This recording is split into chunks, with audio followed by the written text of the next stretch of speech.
Hello, everybody. Thanks for coming.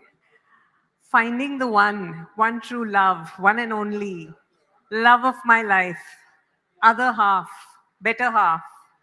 Our popular culture is flooded with the singularity of love. It's an idea that my friend Arundhati Ghosh here, the author of All Our Loves, doesn't believe in at all. In a country where our families even decide who that one person will be, Arundhati's way of loving is transgressive. Remember, she's polyamorous in a country that that criminalizes interfaith relationships, a country where marriage equality wasn't passed by our courts.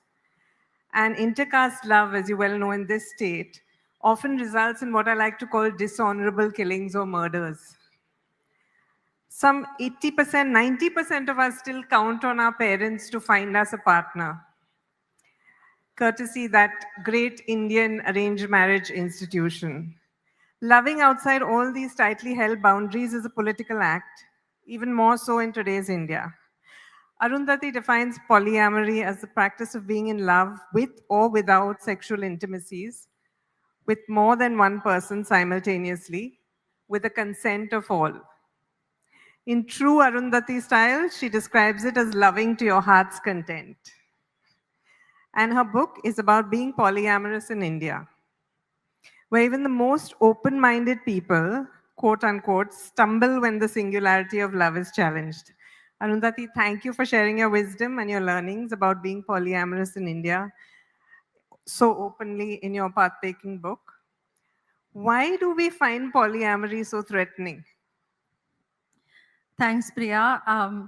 I've had so many conversations with Priya that it seems like these are episodes of our conversations on love and relationship that continues. And thank you, Chennai, for having so many people in the audience today to listen to us.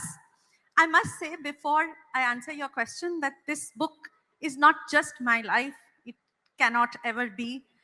It is the lives lived in this country across cities of many people who identify as being polyamorous, but for various reasons of stigma and other reasons, who cannot often come out and say and claim it as their way of life and loving.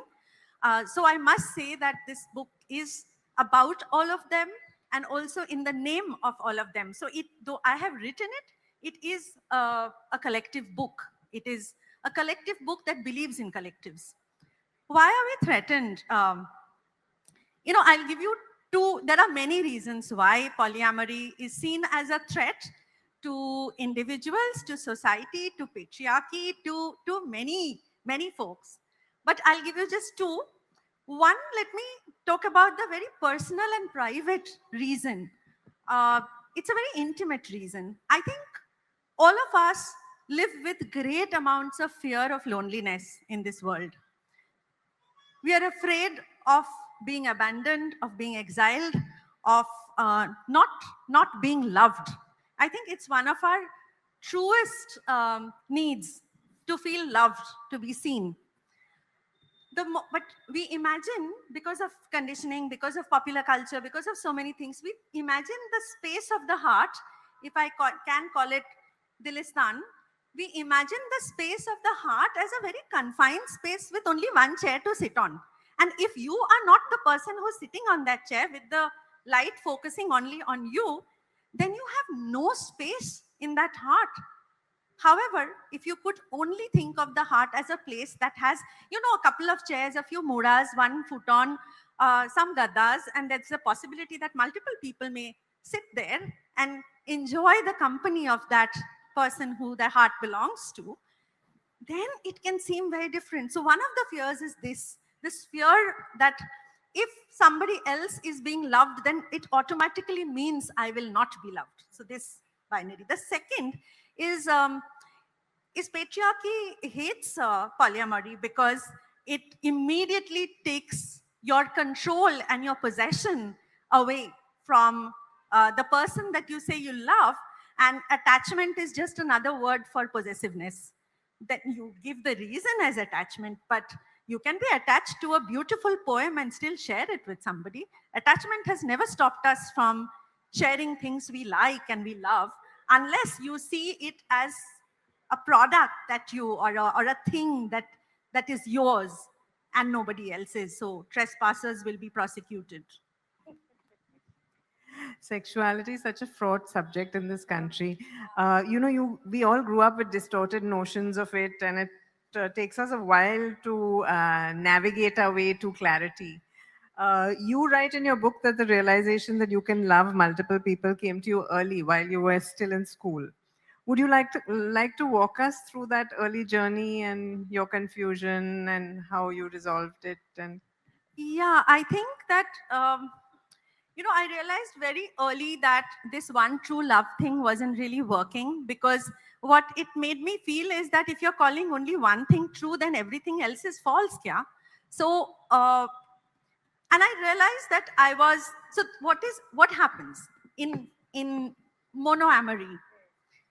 You love a person, and when you fall in love with another person, you assume that the first one is over. So it can only happen in a serial manner, right?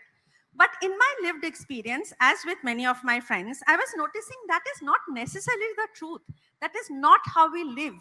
When we do fall in love with a person, it does not mean that your relationship or how you feel about another person has changed, and that's why this has happened. They are two completely different ways of connecting with people. Initially, I was very confused, and I also felt like maybe I was very frivolous, maybe I'm not good enough, or strong enough, or I don't love enough. And one, like a lot of queer people, you start seeing the faults in yourself, because that's the mirror that the society is holding up to you. It takes you some time to realize if it is your truth, then it is one of the truths that live in this universe, and then you have to make your own relationship with that truth, which I started making much later when I read this book called The Ethical Slut, which was obviously written in the US about people leading polyamorous lives in the US. But it did have the insights from it, the feelings from it connected with me and some of my other friends who were also wandering a bit lost in this world of we all have to find that one true love or else we are doomed forever.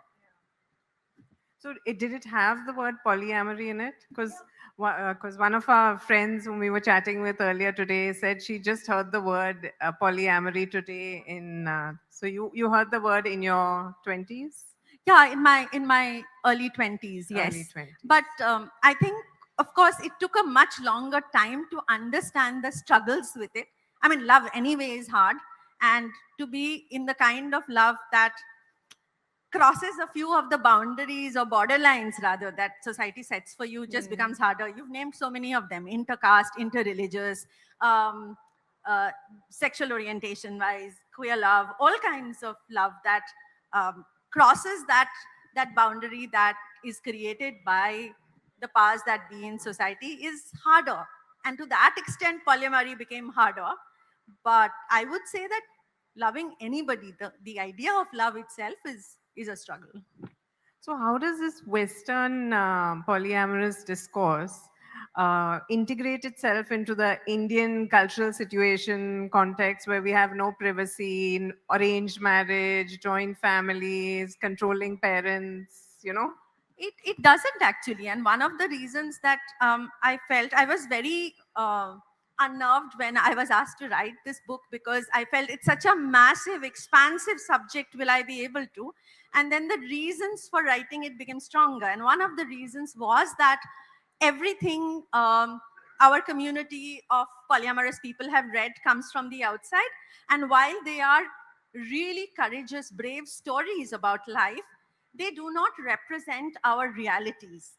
Uh, in India, the idea of the family, the reason why so many people in India are polyamorous, but they can't own up to that life, is because of families. Especially if you're married with children, then to say that you're polyamorous would bring your entire extended family into a conversation about uh, who you love and who you have sex with.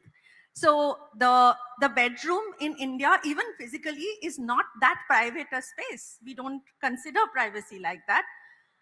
So it becomes a whole different kind of practice where the negotiations with parents, the negotiations with many queer people, uh, you are forced out of your natal homes, your natal families, and you create what is understood as chosen families.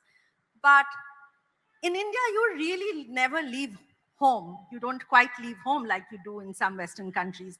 So those kinds of push and pull continue.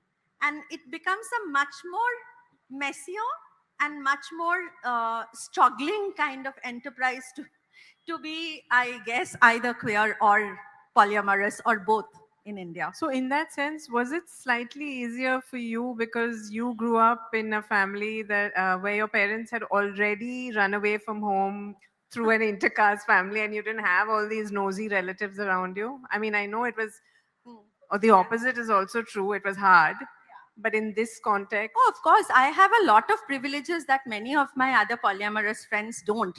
To begin with, I'm a single polyamorous person, whereas I know we'll talk about it. I'm solo polyamorous, but so people who are married and have you kids can tell people the this a solo polyamorous person is just who likes being both single and has multiple relationships, and most probably lives singly individually and makes decisions of their life, is not attached to their partners necessarily. But those of my friends who live with parents or with children and partners have a much harder time. But I didn't have it easier because my parents ran away and got married into an intercaste marriage. One would think that would make them more open, but that made them more scared actually for me. And I think I took a very long time. I didn't ever get to tell my dad. I hid it from him and then he passed away. But I have told my mother, and she's filled with more fear and about my future and how she knows some of the ways in which I get trolled on social media because I write openly. So she stays mostly worried and sometimes happy. but in a sense, you still have the best of both worlds. You're single and you love to your heart's content. You I live also have the singly. worst of both worlds. I'm a single income household. And so it cuts both ways, Yeah. I guess. So in polyamory, there are a lot of adjectives used to describe polyamorous people: promiscuous, predatory, desperate, amoral, easy, pathological, shallow, only interested in sex, short term, react. Okay. To begin with, I don't think any of these words on their own are pejorative words. If somebody is shallow and interested in superficial things, that's just what they are. So, to begin with, I would say let's detach value judgments from these words. And if somebody wants to live in the short time and really doesn't care about the future, so be it for them. That's the life they want. So, to begin with, let's just detach the value association from the words itself. And then, no, most polyamorous people that I know struggle to build long term relationships of love and care. You know, unfortunately, in the word polyamory, there are two words, right? Poly and amory. People get so excited with the first word, poly, they forget there's love attached to it. And to anybody in this audience would know how difficult it is to love, right? So, what do you do when you love somebody? You're actually going in front of someone and saying, hey, I love you. That means you have my heart. I'm also giving you the right to hurt me. I hope you won't. But actually, I'm giving over the right to hurt me, to pain me, to. You're giving away power when you say you love. And to give away power to more than one person, I think takes that much, slightly more courage than, or being slightly sadistic. I don't know. But it is about making these relationships of love, care, nurturing possible over a long period of time. Some words that are also associated with polyamory that you like: honesty, consent, respect. You know, these the rules of relationships are built on these metrics. And why is this so critical, and why don't monogamous people use these words in their relationships? Okay, so looking at these words, one would assume, right, that any relationship forget relationships of romance or sex.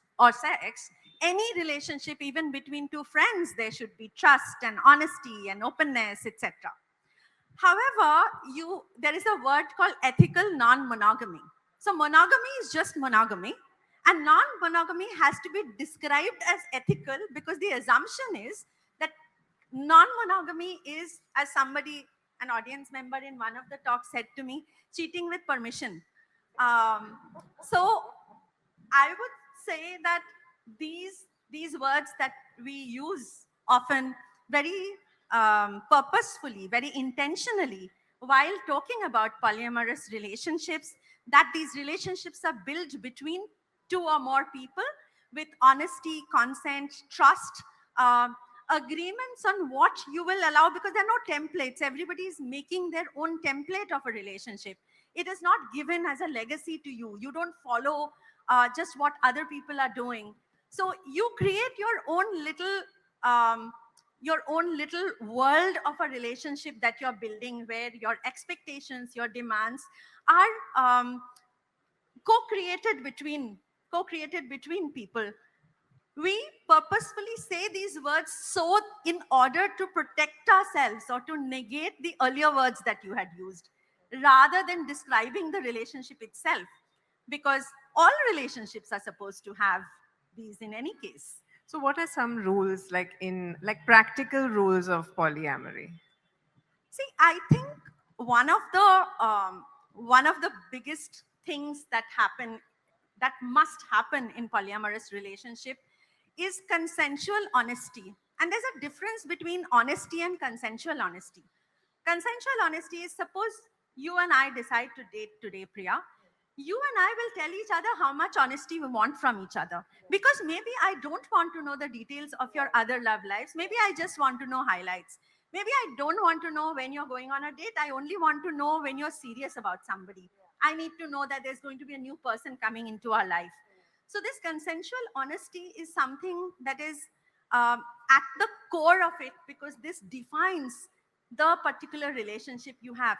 Then again, there are polyamorous relationships where two people have one relationship that is primary, that they decide on, and others happen, they may change, shift, but the So primaries hierarchical remain. in a So sense, other yeah. people in their lives need to know that there is a primary. So these kind of things.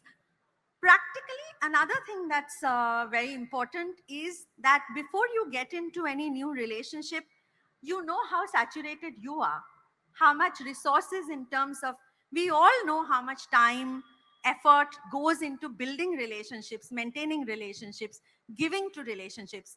So, plus you have to work, you have to do so many other things. So, you need to be aware of that. So it's not simple math. More relationships equals less depth. If you love more people, you have less for each one. That's not how it works. No, it's not finite, I guess. But Yeah. also, this more and less is also quite interesting. So, monoamorous people believe they love one person. But you don't, Priya. You have a partner, you have children, you have parents you look after, you have a mother who I know lives in Bombay, and for whom you have to keep traveling up and down. You have your friends, you have your co workers. All our lives of everybody sitting here is like a platter with circles of intimacies of people who we care about.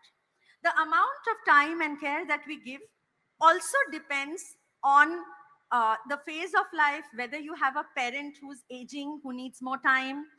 However, in all our popular culture, in our mind, somehow we seem to believe that the romantic sexual relationship is the most important.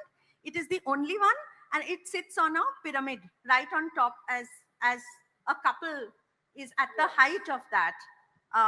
So I would think that when you speak about love, when you speak about especially love and care together, that we anyway distribute across our life to various people.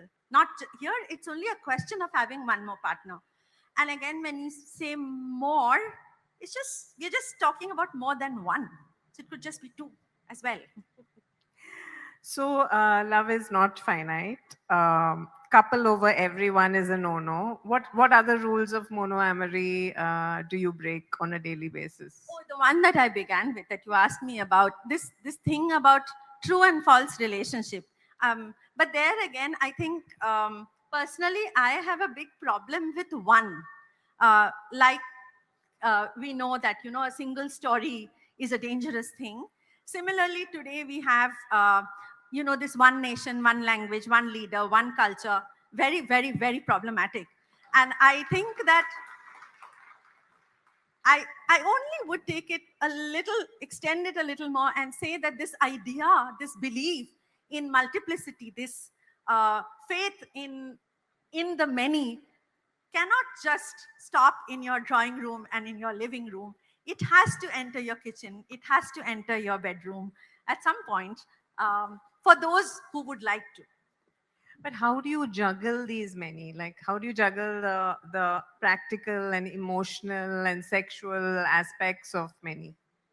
Um, in some ways, the way you or anybody else, any woman certainly sitting here, juggles family, work, kids, husband, help at home, relatives who come constantly to visit, friends, co-workers, bosses.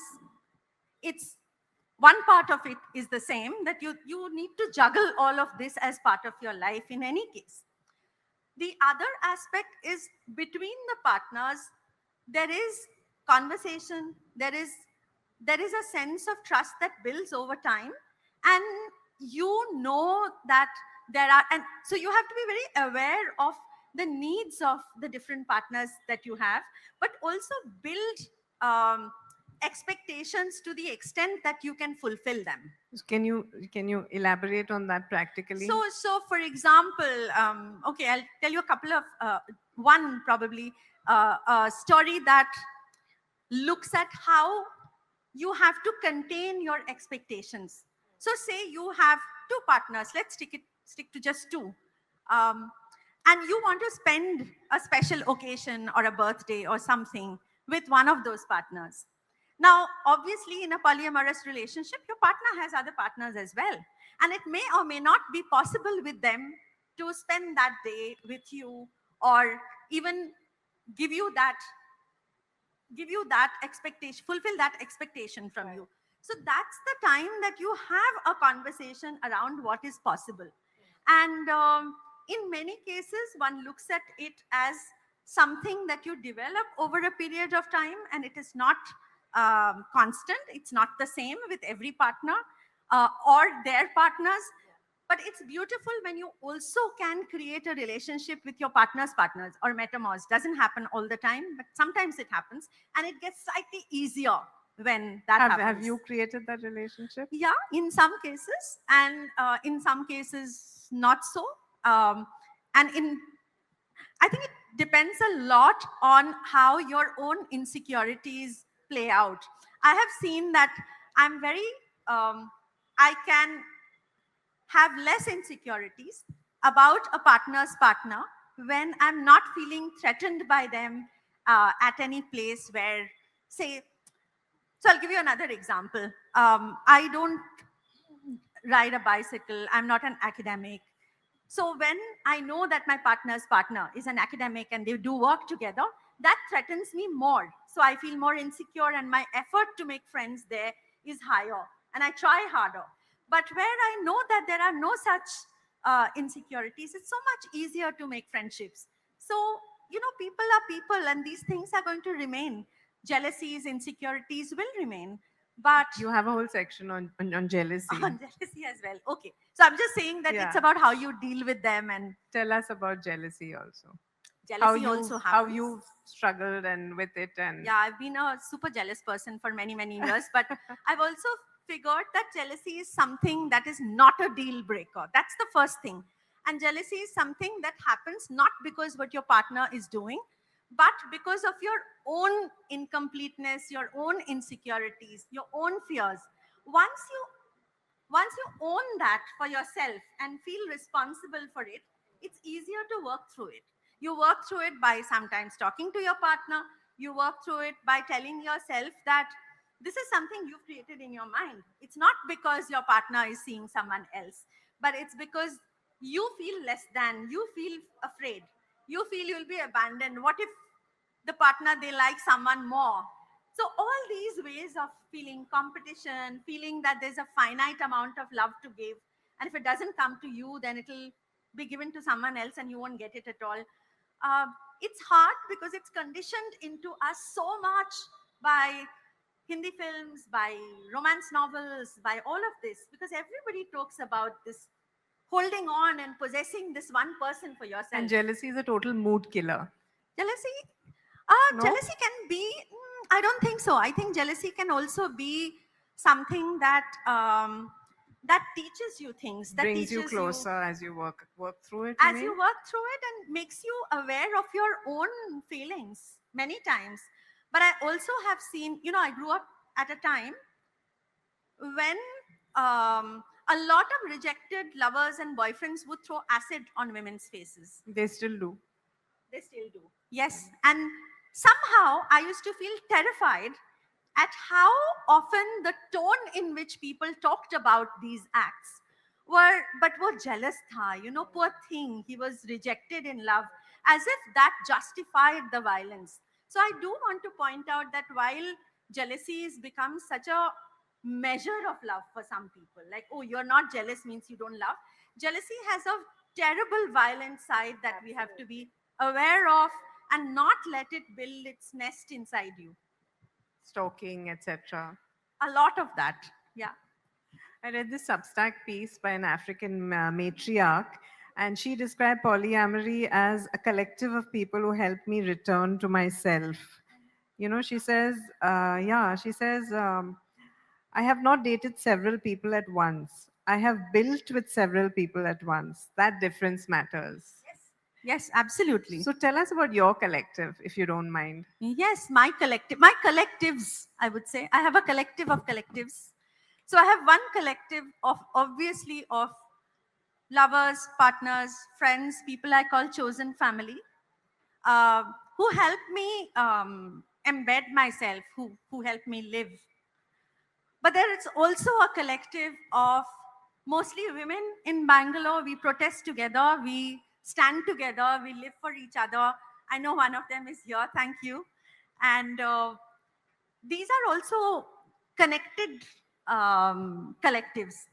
There is another collective of queer and polyamorous people who come together, support each other because they feel the same kind of stigma from society towards them. And they stick together and help each other live, survive, cope.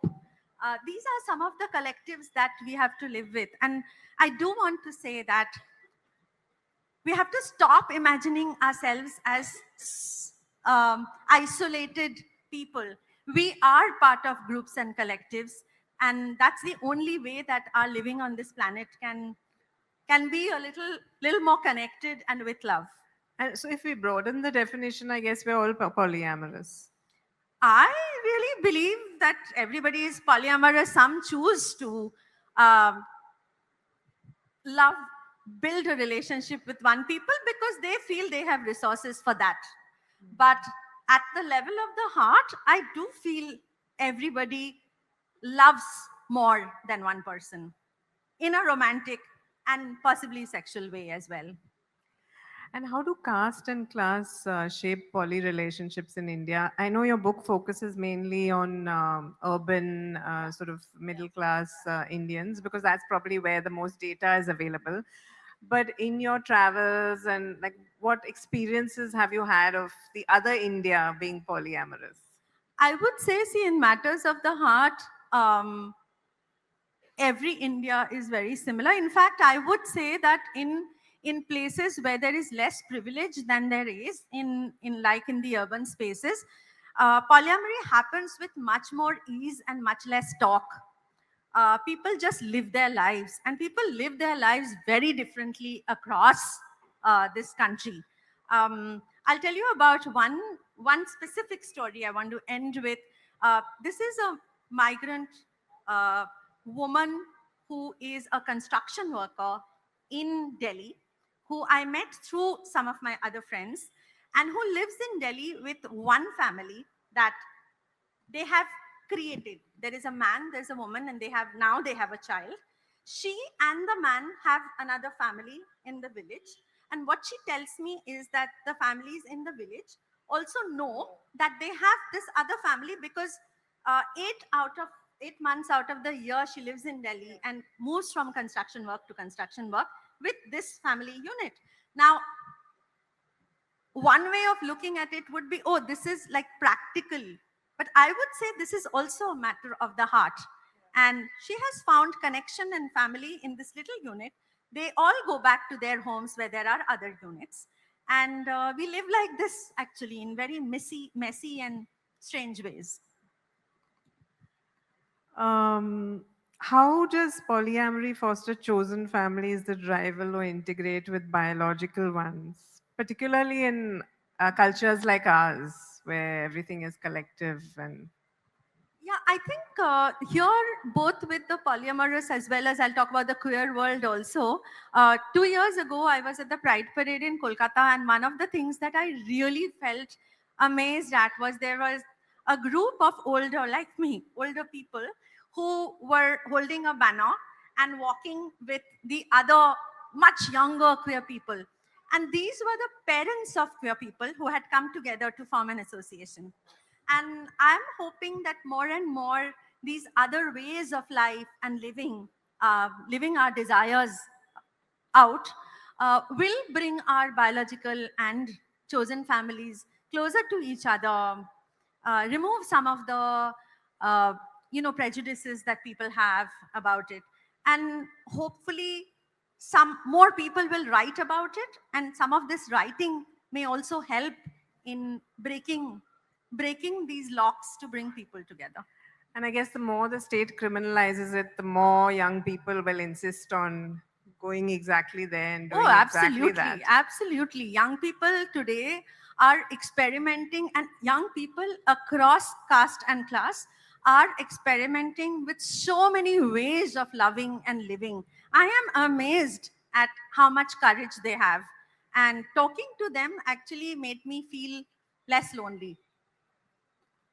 What happens when there's dating apps and virtual connections? And how does technology interfere with polyamory's transparency roles? Like online, it's don't ask, don't tell. Polyamory's full disclosure.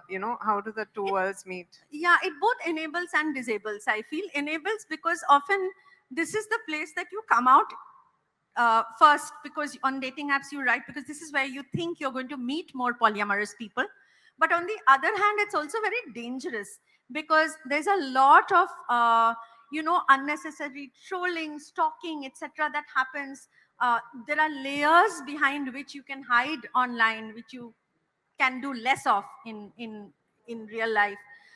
So it also becomes a very toxic place. And so I would say technology both enables and disables uh, ways of loving. Polyamory has been around long before you started practicing it. What are some practices of non-monogamous cultures that you find Yeah, endearing yeah. or you found endearing in your research? So obviously, before the colonizers came to this country, there was a fluidity of existence, both in terms of identity, sexuality, family structures. There were so many. I mean, this morning Ghazala was talking about what colonization did to this identity of Hindu Muslim and how they couldn't tell. So they got really threatened with fluidity, and fluidity in every way: family structure, sexuality, all of that. So in this country, there were many ways of being, but also I did a little bit of research in across other countries, and I want to talk about one particular one. There are many in the book. So there's the Bulsa community in Ghana, where when a woman gets married, she is allowed to bring one of her earlier boyfriends or romantic partners into the new home. And the job of this boy, because obviously he understands the woman, is to be the arbitrator every time the husband and wife fight. Also, when he does that, the husband is supposed to kill and cook a chicken for him.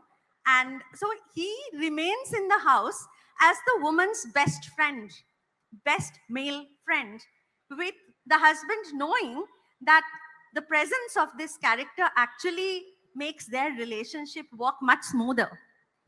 I just saw on the screen that we have 5 minutes to go, so I'm going to ask you to share your favorite Ghalib couplet, and we'll open it out for questions so that we don't, so everyone can get a chance. Yeah, so this couplet was the first time I felt that some poet, some artist actually understood what polyamory was all about.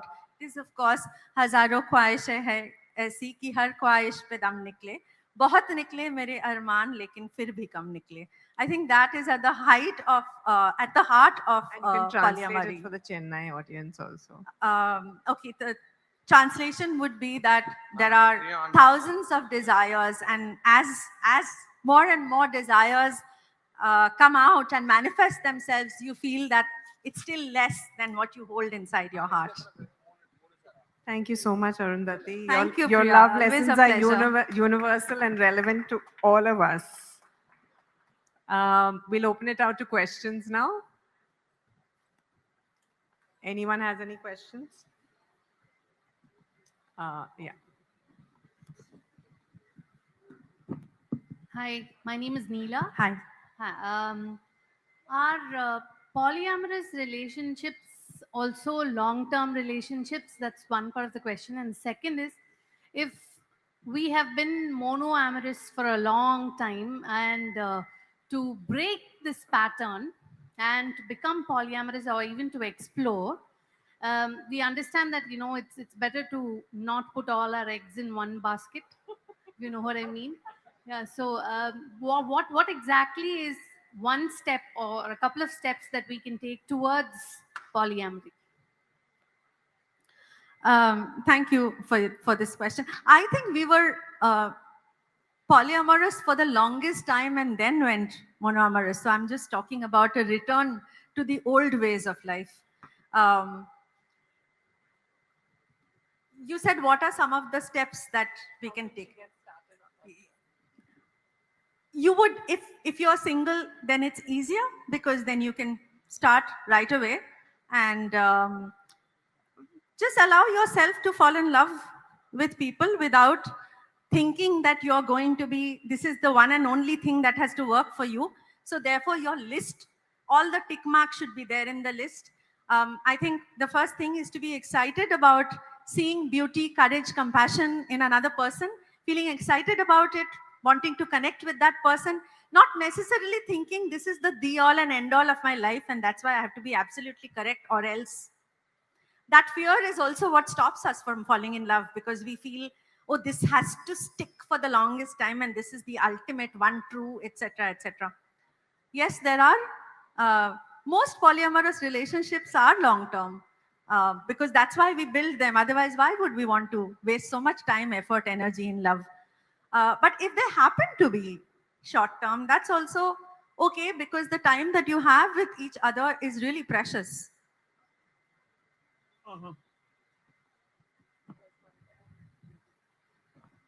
This is Narendra Keshav here. Hi. Hi, very good evening. My grandfather, of course, he was married to my grandmother. He had another woman in his life.